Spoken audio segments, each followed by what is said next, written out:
우리 구조 어째 좁은 채 꺼져 금세 무거운 채 거한 사람 번번째 내선 친구 멸시과 너를 조롱하였다 예수님 퍼넘겼어 점점 위로 바뀌었네 예수님 품에 어렸어 점점 위로 바뀌었네 내선 친구 멸시과 너를 조롱하여도 예수님 퍼넘겼어 점점 위로 바뀌었네 점점 위로 바뀌었네 제제 못한 우리 구주 어째 좋은 친구 아멘 근세 무거운 아멘 과한 사랑 법은 아멘 세상 친구 멸시하고 너를 조롱하여도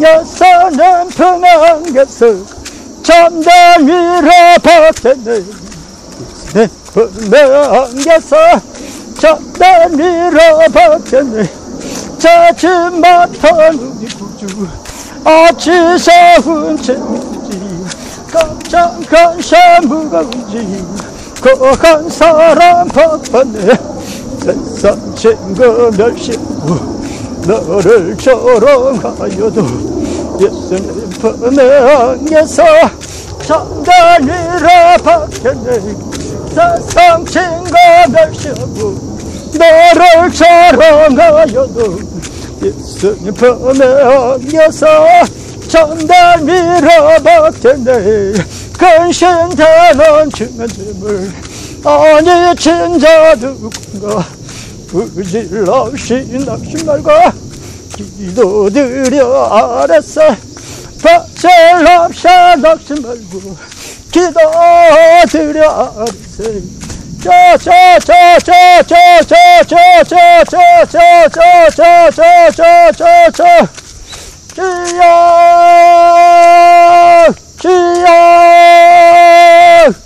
지역 그 거선 배가 사랑이 언제나 넘쳐내다 괴로움과 재망에는 거 너희 여기 살 거야 빛나고 참된 평화가 거기에 많이 있습니다 아멘 내 주여 내 팔 받아서 아멘 그 세상에 하세 그 가산배 가산 언제나 넘쳐온 셔츠가 튼튼해 붙고 날마다 이긴다 나가서 내 머리에 멜리가 쓰고서 내 주 앞에 찬양을 예수님 우리를 깨끗게 하시는 저신에 그 옆에 우리를 아멘 눈보다 더 이게 하시는 십자가 붙잡고 날마다 이기면 나가서 내 머리에 멜리관 쓰고서 주 앞에 찬양할 때까지 예수님은 아멘 아멘 우리를 깨끗게 하시는 주시네 그 옆에 우리를 하늘보다 더 이게 하시죠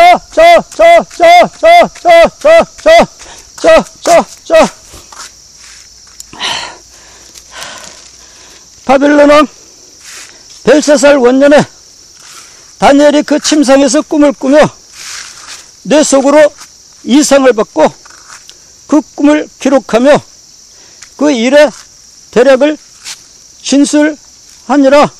아멘. 예, 그 다니엘서 7장을 읽어가면서 좀 해석을 할 생각입니다. 먼저 이제 그 다니엘서는 있잖아요. 이제 다니엘서뿐만이 아니고요. 이 예언서요. 예언서를 해석할 때 가장 먼저 이제 신경 써야 되는 게 뭔가 하면 말이죠. 이게 예언서가 이 다니엘도 그렇고, 요한계시록의 요한도 그렇고, 예레미야서, 이사야서, 뭐 에스겔서, 뭐 이런 거 쭉 다 그렇습니다. 이 대예언자들이 말이죠. 이 예언서를 쓸 때 하루아침에 어느 시간에 가령 예레미야라면 예레미야 52장이나 되는 걸 하루아침에 다 받았겠느냐? 그게 아니란 말입니다. 여러분, 그게 아닙니다. 이거를 신경 써야 돼요. 예. 예레미야가 52장이라 되는 걸 하루아침에 다 계시를 받았겠느냐? 아니, 예레미야가 어려서부터 늙어 죽을 때까지 한 5, 60년 동안이나 계시를 받았는데 한 시간에 딱 받고 그래 나머지 5, 60년을 쉬었겠느냐? 아니란 말입니다. 예. 예레미야가 말이죠. 계시를 어릴 때도 받았을 거고, 어릴 때 받았으면 어떡합니까? 그걸 가죽종에다 목으로 이렇게 써서 항아리에다가 넣어놨겠죠.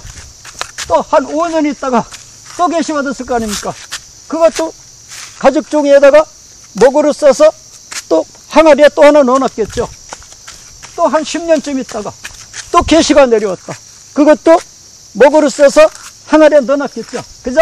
맞죠? 이러면 한 50년, 60년 동안 예레미야가 계시를 받은 게 이 항아리에 가득할 거 아니겠습니까? 예. 가득할 거 아니겠어요? 예. 그럼 이 항아리에 가득한 게 막 이건 뭐 20살 때 받은 거, 이건 25살 때 받은 거, 이건 뭐 30살 때 받은 거 막 항아리에 가득한데, 자, 이렇게 막 가득하니까 안 좋죠? 이걸 한 권으로 좀 모았으면 좋겠죠? 큰 종이에다가. 옛날에 인쇄기가 없어서 책은 없었습니다. 그냥 뜰뜰뜰뜰뜰 두루마리요. 예. 두루마리 아시죠? 뜰뜰뜰뜰 말하는 거 길게요. 그 큰 책에다가 옮겨 적었으면 좋겠고, 한 책에다 다 적어놓으면 더 좋잖아요? 조각조각 한 막 50조각, 60조각, 막 아니면 10조각, 20조각, 이렇게 되는 것보다요. 이거를 저 큰 두루마리에다가 다 옮겨 적으면 좋겠죠? 예. 가만히 있어봐. 옮겨 적으려면, 가만히 있어봐. 그러면, 10살 때 받은 것부터 적을까? 맨 앞에다가, 어느 것부터 적을까? 늙어 죽을 때 그때 받은 계시를 제일 1페이지에다 놓을까?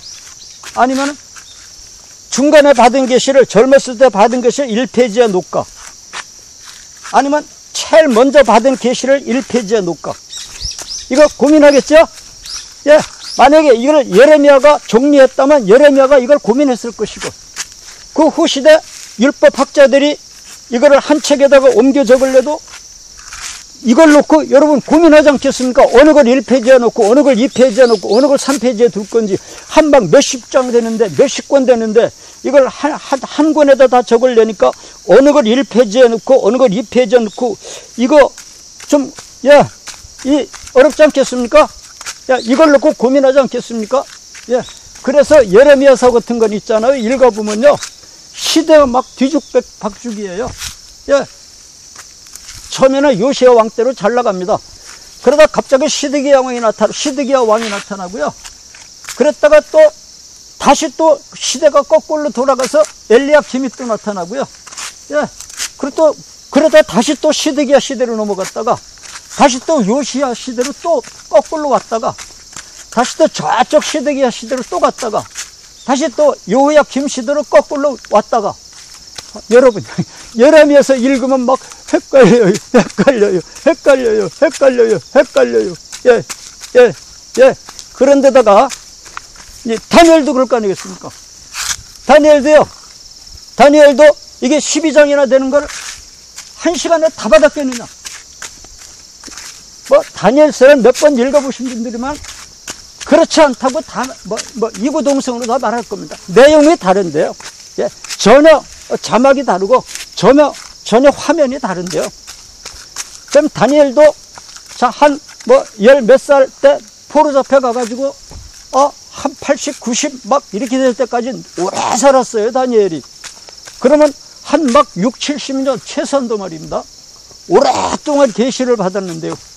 6, 70년 동안 받은 계시를 다니엘서라고 하는 이 조그만 책에다가 다 옮겨 적어야 되는데, 어느 걸 1페이지에 놔야 될지, 어느 걸 2페이지에 놔야 될지, 어느 걸 3페이지에 놔야 될지, 이거 고민될 겁니다. 그렇지 않겠습니까? 예. 또 한 가지요. 또 한 가지 이제 예언서를 풀 때, 우리가 성경을 해석할 때 굉장히 이제 조심해야 될 게 또 뭔가 하면요, 이 장절이 맞지 않는단 말입니다. 이 다니엘이나 예레미야나 모세나 이 사람들이 성경을 처음에 기록할 때는요, 가령 창세기 1장, 요건 1절, 2절 이렇게 쓴 게 아니란 말입니다. 모세가요, 요건 창세기 1장, 요건 2장 요렇게 한 게 아니란 말입니다. 또 요건 1장 1절, 요건 2절, 요건 3절 이렇게 기록한 게 아니란 말입니다. 여러분, 우리가 편지 쓸 때 요건 1장 1절 부모님 전 상서 2절 그동안 평강하시오며 어쩌고 또 이렇게 또 2절 이렇게 씁니까? 아니잖아요. 그냥 쭉 써내려가잖아요. 예. 그래서 이 성경책은요, 원래 저자들이 기록할 때요, 요건 1장 1절 2절 3절 이렇게 적은 게 아닙니다. 그냥 쭉 위에서 적어 나간 겁니다. 근데 이거를 막 긴 거를 1장 2장 이것도 없고 1절 2절 이것도 없이 말입니다. 그냥 쭉 긴 거 말입니다. 이 긴 걸 읽으려니까 가만있어, 내가 성경 연구하는 학자들이 봐도 내가 중간 어디서 읽은 것 같은데 어디야, 이게 찾기가 힘들더라고요. 1장 2장 이런 게 없으니까요. 그래서 이게 서기 한 1200년까지요 1장 2장 3장 4장 그런 게 없었어요. 예. 한 12세기 때부터 그 영국의 캔터베리 대주교 랭턴이 말입니다, 처음으로 야, 이걸 조금 잘라보자. 그냥 이런 페이지를 좀 만들어 놓자. 그래서 1112년인가 랭토니가 언제 사람인가 하면은 랭토니가 1150년에서 1226년 시대에 살았던 사람인데요. 그러니까 서기 1150년까지는 1장 2장 그런 게 없었어요. 근데 랭토니가 처음으로 그냥 창세기를 읽다가 여기까지 1장으로 하지 뭐, 여기까지 2장으로 하지 뭐, 여기까지는 3장으로 하지 뭐, 이렇게 잘랐어요. 그리고 이제 신약성경, 이제 그 신약성경도 그 후에 또 그렇게 여기까지는 1장으로 하자, 2장으로 하자, 이렇게 해놨습니다. 그런데 그 후에 이제 스테반이라는 사람이요, 스테파누스라는 사람이 약 1555년경에, 서기 1555년이요. 그러니까 지금부터 약 한 450년 전인가? 460년 전인가? 그때 비로소 이제 신약성경에다가 절을 붙이기 시작했습니다. 사람들이 장은 끊어놨는데요, 몇 절을 안 만들어 놨어요. 그랬다가 스테파누스가 1555년경에 이거 그럼 절도 넣자. 1절, 2절, 3절. 그런 건 안 돼요. 연구할 때 몇 장, 몇 절이다. 이 신학 연구하는 학자들이 이거 찾기가 좋더라고요. 그래서 1556년경에 비로소 신학에다가 절을 넣기 시작했고, 몇 절을 넣기 시작했고, 그래서 지금 신구약 성경이 이제 몇 장 몇 절이 완성될 때까지는요, 한 1560년경, 예, 그때 완성됐습니다. 지금 우리가 지금 쓰고 있는 거는요, 이제 제네바 성경, 예, 불가타역 제네바 성경, 이걸 여기에 이제 장절을 이제 인용하고 있는데요. 이 장절을 이게 끊어본 사람들이 여러 사람이 있습니다. 랭턴이나 스테파누스나 이런 사람이 있는 게 아니고요. 여러 사람이 장절을 나눠봤습니다. 어떤 사람은요, 창세기 지금 하면 우리는 한 50장인가? 이렇게 되잖아요. 어떤 사람이 나눠보면 창세기를 한 70장으로 나눠버리고, 어떤 사람은 창세기를 한 30장으로 나눠버리고, 그냥. 예, 이렇게 각각 달라요, 사람마다. 다니엘서 12장이잖아요. 어떤 학자들은 그냥 이거 다니엘서를 한 13장으로 나눠버리고, 한 17장으로 나누는 학자들, 아니야, 한 7장이나 8장으로 그냥 줄여버리는 사람. 막 제각각이에요. 예. 그래서요, 그럼 어느 게 더 편리하고 좋은가? 잘 모르겠어요. 사람마다 자기 기분 내키는 대로 장절을 만들어 놓으니까요. 이게 이제 한 400~500년 전에 비로소 장절을 만들어 놓은 거예요. 그래서 그전엔 이게 장절, 몇 장 몇 절이 없었어요. 그냥 쭉 길게 써 있었죠. 근데요, 지금 우리도 어느 걸 하도 여러 사람이 몇 장 몇 절 각각 다르게 해놔서 어느 걸 써줄지 몰라가지고 생각하다가 요새 사람이 그냥 이걸로 하지 뭐 결정한 게 뭔가 하면 이제 불가타역 그 제네바 성경 1560년에 만들어진 거 거기 장절 그걸 많이 쓰고 있습니다. 그럼 그렇다고 해서 이게 오리지널이냐? 아니라니까요. 다니엘이나 모세나 뭐 이런 분들이 이거 이사야 예레미야 이런 분들이 이거 쓸 때 몇 장 몇 절 안 썼다니까요. 불과 한 450년 전에 이제 학자들이 만들어 놓은 것 뿐이에요. 그럼 이거는 오리지널이고 이건 100% 맞느냐? 맞긴 뭐가 맞아요. 예. 우선 창세기 1장 1절부터 기분 나빠요. 좀 더 길게 잘랐으면 좋겠는데 1장 1절 2절 3절 이거를 내 생각 같으면 한 5절이나 이렇게 나눴으면 좋겠지만 한번 읽어보세요. 창세기 1장 2절 3절까지 이거 한 5절로 나눠야 되지 이걸 3절만 하면 안 좋아요. 거기서 문제가 많아요. 특히 다니엘서 이 9장 같은데 이제 쭉 나가 이제 오늘부터 다니엘서 계속 나가고 다니엘서 다 하면 이제 계시록 좀 하려고 그러는데요. 다니엘서 쭉 나가다 9장 딱 나가면 그거 한 절을 갖다가 한 석절, 넉 절로 나눴으면 좋겠는 데가 많아요.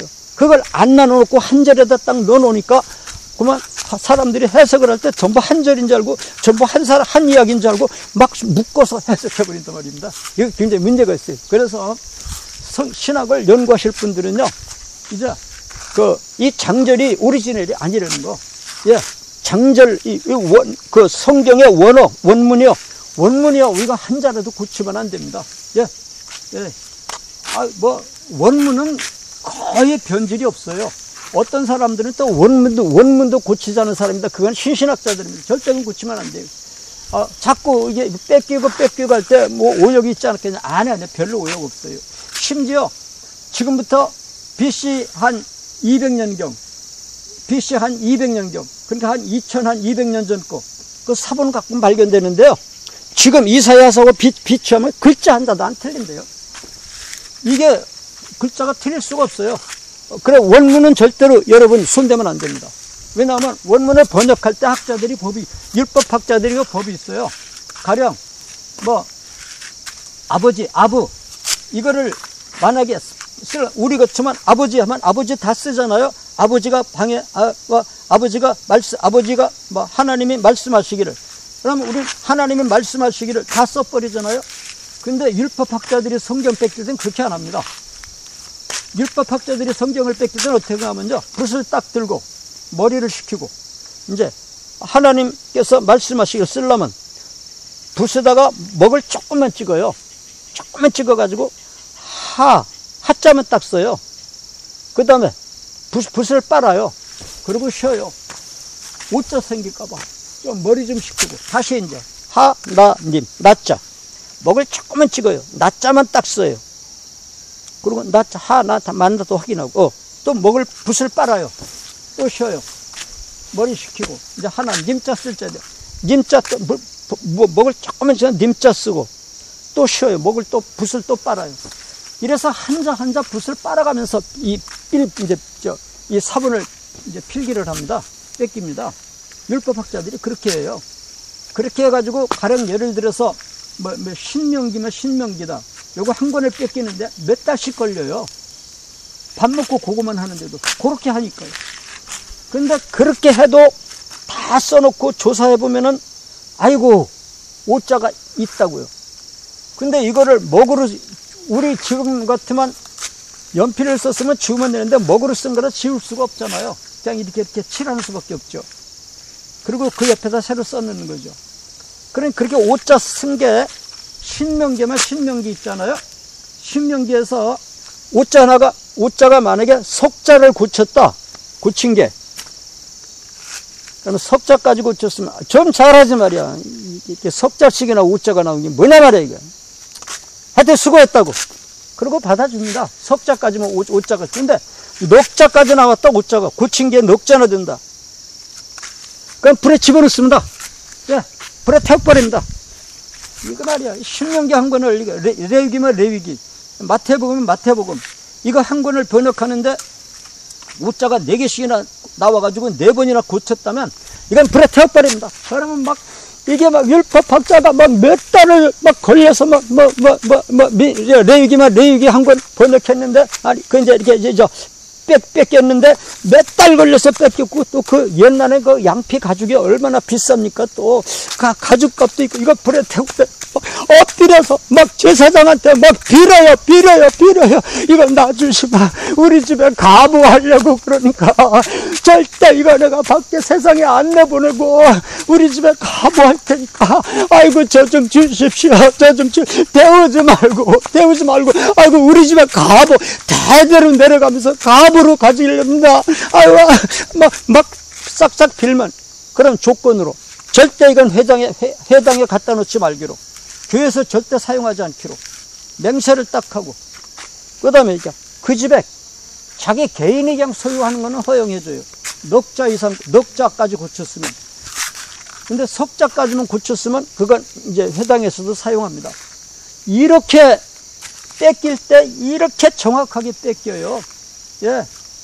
오죽하면 그 낙타가 바늘귀로 들어가는 게, 부자가 뭐 천국에 들어가는 게 낙타가 바늘귀로 들어가는 것보다 더 어렵다. 이거 사실 낙타가 아니고 동화밧줄이라거든요.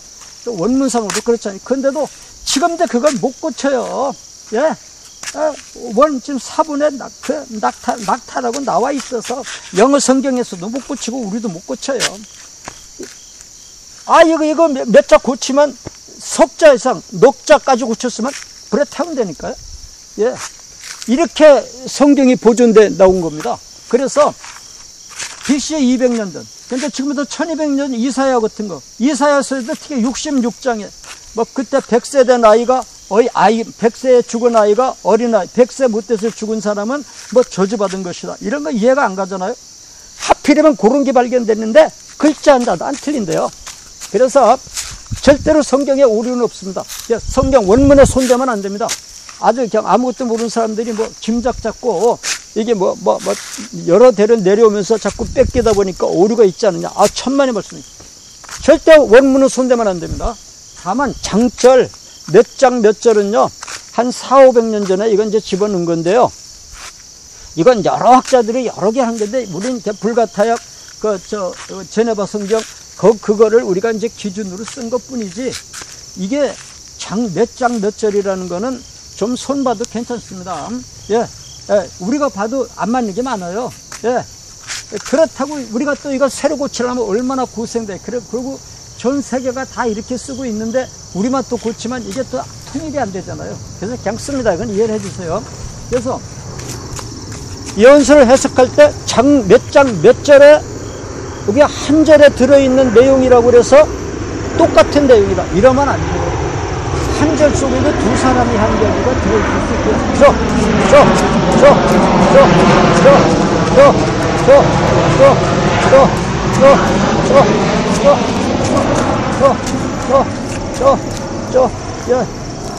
한 절 속에도 두 사람의 이야기가 들어있을 수 있고, 한 절 속에도 또 세 사람의 이야기도 있을 수 있잖아요.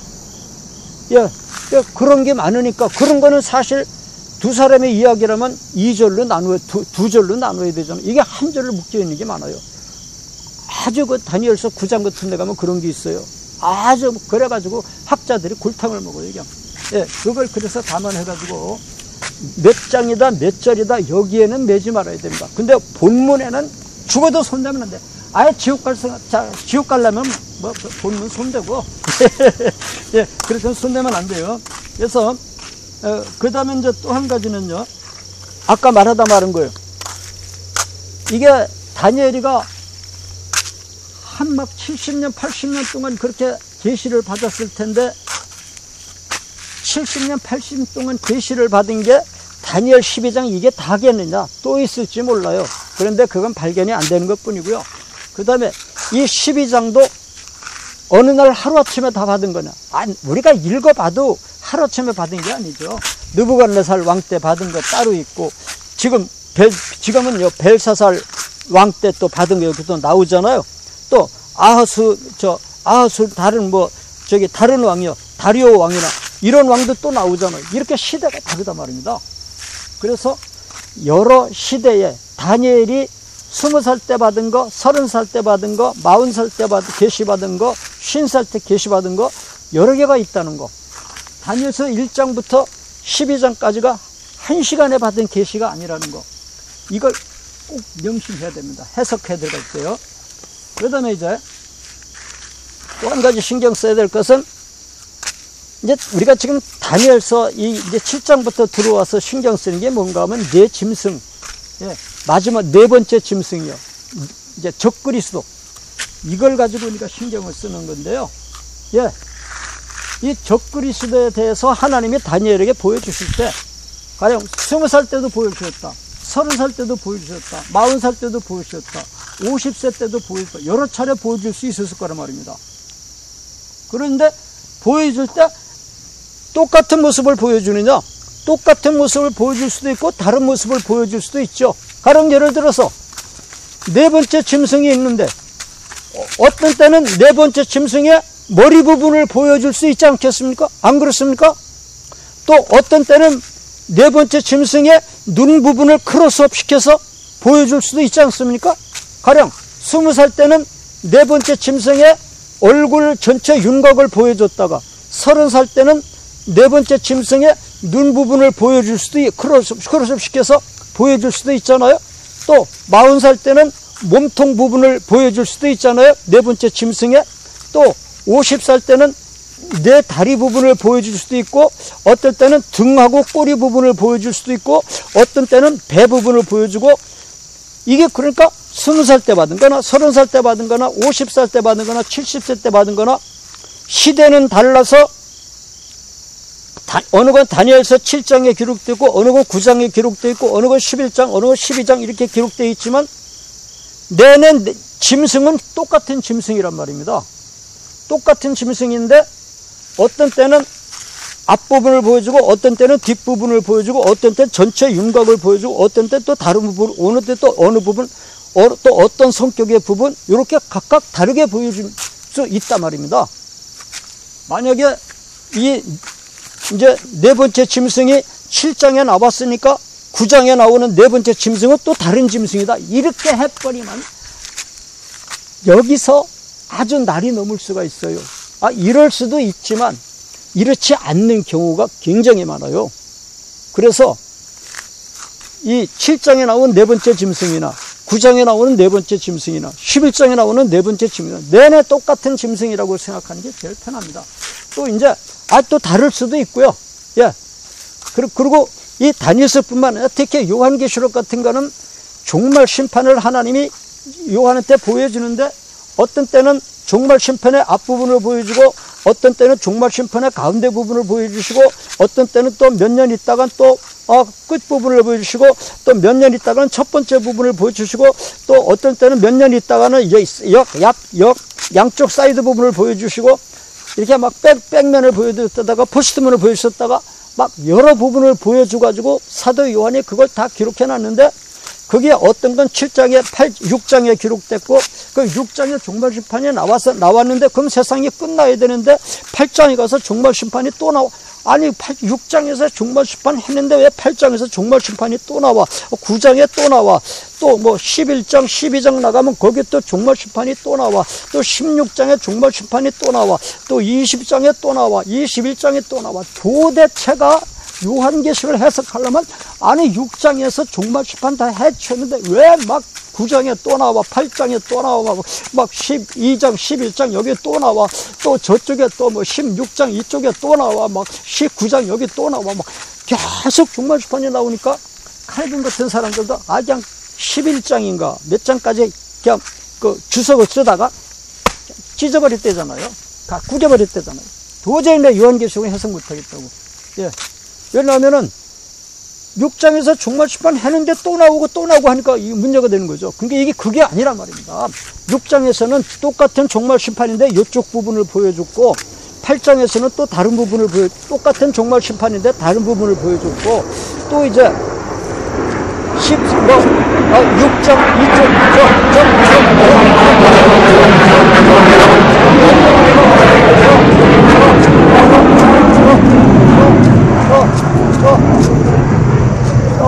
저 16 16장이나 2절로 나가면 또 다른 부분을, 똑같은 그 종말 심판인데 다른 부분을 보여주고, 이렇게 해서 여러 차례를 보여주기 때문에 사도 요한이가 이걸 한 시간에 받은 게 아니라 여러 해에 걸쳐서 여러 차례에 받은 거라서 이렇게 여러 번 기록해 놨는데, 이거를 모조리 그냥 순서대로 딱딱 잘라서 이건 끝났고 이건 다음에 거, 이건 다 이렇게 해버리면 예언서는 해석 못합니다. 이걸 꼭 신경 써야 됩니다. 예언서 해석하실 때요. 그래서 지금 다니엘서는 가장 포인트가 네 번째 짐승입니다. 네 번째 짐승이 지금 7장에 나오는데, 7장에 나오고 또 8장 9장에 또 나오고 또 11장에 또 나오고 막 계속 나와요. 그리고 이거 그럼 막 이거 해석하는 사람들이 7장에서 이 네 번째 짐승이 지나가는데 이걸 뜨고 무슨 짐승이야 막 헷갈리거든. 예, 그렇게 헷갈리지 마세요. 똑같은 짐승입니다. 그래서 바벨론 왕 벨사살 원년에 그랬죠. 예, 그 주석에 보니까 그 밑에 주석 나와 있죠. 예, 벨사살 원년은요, 예, 그 벨사살이 붙인 그 나부니두스 아래에서 섭정왕으로 통치하기 시작한 해인 BC 550년경 그때의 왕이다. 그렇게 나와 있죠. 예. 그래서 여기 연대기적으로 본 장의 사건은 5장의 사건보다 앞선다. 예. 이렇게 나오니, 그거 봐요. 이건 7장인데 5장보다 더 뒤에 기록됐단 말입니다. 이게 앞에 사건인데. 예. 이걸 앞에다 기록하려면 이쪽에 거하고 또 요 사건끼리 모았으면 좋겠는데, 요 사건끼리 모으다 보니까 시대적으로는 더 앞에 건데도 7장에 와 있어요. 5장보다 앞에 기록해 놔야 되는데, 요 7장을 내용을요. 앞에 갖다 놔야 되는데, 오히려 5장보다 더 뒤, 7장이라 갖다 놔놨단 말입니다. 요런 게 많아요. 예언서는 아주 이기 많아요.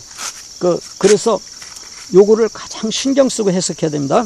예, 바벨론 왕 벨사살 원년에 BC 550년경 왕이요, 다니엘이 그 침상에서 꿈을 꾸며 뇌 속으로 이상을 받고 그 꿈을 기록하며 그 일의 대략을 진술하니라. 다니엘이 진술해 가로되, 내가 밤에 이상을 봤는데 하늘에 내 바람이 큰 바다로 몰려불더니, 예, 하늘에 내 바람이 불었다고 그랬잖아요. 여러분, 바람이 불면 어떻게 됩니까? 다 때려 부시죠. 예. 근데 우리나라에서는 그 바람의 위력을 잘 몰라요. 우리나라는 워낙 살기 좋은 나라라서 바람의 위력을 잘 몰라요. 우리가 이제 아메리칸 대륙이 이게 미지의 대륙이라고 그러잖아요. 천만에 이거 미지의 대륙이 아닙니다. 아메리카 대륙이야, 원주민이 벌써 지금부터 몇천 년 전에 거기에 다 살았습니다. 원주민들이요. 근데 왜 땅이 그렇게 텅텅대느냐? 여러분, 거기는 어떻게 태풍이 심하게 불고 말입니다. 비가 왔다면 어떻게 억수로 쏟아지고, 또 아메리칸 대륙이 거의가 다 사막 아닙니까? 예, 우리는 사막하면 사하라 사막만 생각하지만 사실은 제일 세계에서 가장 큰 사막은 중국에 있습니다. 예, 사하라 사막, 아라비아 사막, 이건 아무것도 아닙니다. 중국에 있는 사막이 제일 큽니다. 그 다음에 또 미국, 여기도 사막이 큰 게 어마어마하게 큰 사막이 있고, 또 남미에도 사막이 많아요. 예, 그 땅들이 거의가 사막이고요. 그런데다가 태풍이 불었다면 막 우리나라 한강철교 있잖아요. 이런 게 막 들이 날아간대요. 예, 제 사람이 살 수가 없어요. 그래서 안 사는 거예요. 예, 그게 뭐 미지의 대륙이 아닙니다. 예, 그래, 바람이 불었다면 막 한강철교 같은 게 날아간대요. 다 막 3층 빌딩 같은 거 막 흔적도 없이 날아간대요. 예, 바람이 뭐냐? 바람은 세력이죠. 다 부시고, 다 두들겨 부시고, 다 정복해 나가는 게 바람입니다. 예, 다 두들겨 부시고, 다 날려버리는 게 바람입니다. 예, 자, 이 세상에 이집트라고 하는 나라가 나타나가지고요, 다른 나라들을 다 두들겨 부시고 천하를 통일해가지고 이집트가 천하의 왕노릇을 한 거예요. 그러니까 이집트라는 바람이 부른 거죠. 예. 근데 지금 여기서 나오는 건 이제 이집트 이야기는 안 나와요. 여기서는 이제 바람인데, 그러니까 바람은 어떤 세력 아닙니까? 예. 어떤 세력인데요. 막 한강철도 같은 걸 날려보내는 세력, 그냥 3층 빌딩 같은 거 통째로 막 날려보내는 세력. 야, 여기 어디 나라가 있다, 휙 날려보내고 자기가 거기 가서 왕 노릇하고, 또 여기 어떤 나라가 있다, 거기 왕들 휙 날려보내고 자기가 거기 가서 왕 노릇하고. 예, 바람은 세력, 다시 말해서 전쟁입니다. 그래서 이 예언서에서요, 바람이 나온다, 바람이 불었다, 그럼 전쟁이 일어났구나. 세력 다 쓸어버리고 가서 정복하는 게 바람이거든요. 다 휩쓸어버리고 그 땅을 두들겨 부시고 정복하는 게 바람이잖아요. 그러니까 전쟁이죠, 다시 말해서. 예, 그래서 예언서에서 다니엘서나 에스겔서나 예레미야서나 요한계시록이나 이런 데 바람이 나오면요, 아하, 이거는 전쟁이란 뜻이구나. 예, 그렇게 생각하시면 좋습니다. 그래서 큰 짐승 넷이 바다에서 나오는데, 내가 밤에 이상을 보았는데 하늘에 네 바람이 큰 바다로 물려 불더라. 예, 바다는 뭡니까? 넓은 게 바다죠. 예, 다시 말해서 이 세상이죠. 예, 이 세상이 저 산이 끝인 것 같은데 산 꼭대기에 올라가 붙으니까 또 그만치 또 있고, 또 저쪽 산 꼭대기가 세상 끝인 것 같은데 그 산 꼭대기에 올라가 보니까 또 그만치 또 있고, 예, 꼭 바다처럼 생겼잖아요, 세상이. 예, 그래서 이 성경 이제 특히 예언서에 말이죠, 바다란 말이 나오면요, 예, 요거는 세상을 상징하는 거구나. 예, 그렇게 해석하시면 괜찮습니다. 예, 바람이 불었다, 전쟁이 일어났다, 바다가 나타났다. 요건 세상이 나타났구나. 이렇게 바다는 세상이라고 생각하면 됩니다. 그래서 하늘에 네 바람이 큰 바다로 물려불었다. 예, 하늘에 네 바람이, 그러니까 하늘에 네 바람이니까 하늘에서부터 시작된 그 바람이 이 세상 바다로 이 세상에 불었다. 그러니까 다시 말해서 이 바람이 하늘에서 출발했으니까 무슨 뜻이 되겠습니까? 하나님께서 이 세상을 통치하는 왕을 세우는데, 그렇죠? 이 세상 통치하는 왕을, 전 세계를 통치하는 왕을 세우는데 누가 세우느냐? 하늘에서 바람이 내려왔다. 예, 하나님이 이 세상 통치자를 세운다. 그렇게 생각하면 되겠죠? 예, 맞죠? 이상하지 않죠? 예, 하나님이 이 세상에다가 왕을 세우는데 4번을 왕을 바꾼다. 예, 그런 뜻이네요. 그래서 하늘에 네 바람이 큰 바다를 몰려 불더니 큰 짐승 넷이 바다에서 나왔는데, 짐승 넷이 나왔습니다. 아니, 이 세상에 짐승이 나왔다는 게 무슨 말입니까? 이 세상은 사람이 통치하잖아요, 왕이 통치하잖아요. 근데 왜 짐승이 나옵니까? 이게 우리가 하나님의 형상대로 이제 창조함을 받아가지고 하나님의 영을 받아가지고 그 영혼이 중생되면 그건 사람이라고 그럽니다. 그런데 짐승들은 이성이 없잖아요. 이성 없는 짐승이라고 신약성경에 나오잖아요. 그래서 이 짐승은 하나님의 성령을 받아가지고 중생이 돼야 되는데 중생이 안 된 사람들, 자연인들, 안 믿는 불신자들을 말합니다. 이 세상 사람들, 그러니까 믿지 않는 사람을 짐승이라고 그래요. 예, 그래서 큰 짐승 넷이 바다에서 나왔는데, 예수님을 믿지 않는 사람 넷이 이 세상에서 나왔는데, 그러면 되죠? 예, 그 모양이 각각 다르니, 첫째는 사자와 같은데 독수리의 날개가 있더니 내가 볼 사이에 그 날개가 뽑혔고, 예, 또 땅에서 들려서 사람처럼 두 발로 서기함을 입었으며 또 사람의 마음을 받았으며, 예, 여기에 바다에서 첫 번째는 사자 같은 짐승이 나왔죠. 근데 독수리의 날개가 있는 거 보니까 어마어마하게 날쌔죠. 예, 근데 내가 볼 사이에 그 날개가 뽑혔다. 이렇게 사자처럼 독수리의 날개를 다른 사자 같은 그 국가가 나타나는데, 이게 내가 보는 사이에 날개가 뽑혔으니까 그 나라가 망하는 거죠. 또 땅에서 들려서 사람처럼 두 발로 서기함을 입었으며 또 사람의 마음을 받았으며, 예, 그래 요거를 그 나라로 말하면 바벨론을 말합니다. 바벨론을 말하고, 바벨론이 그렇게 강력했어요.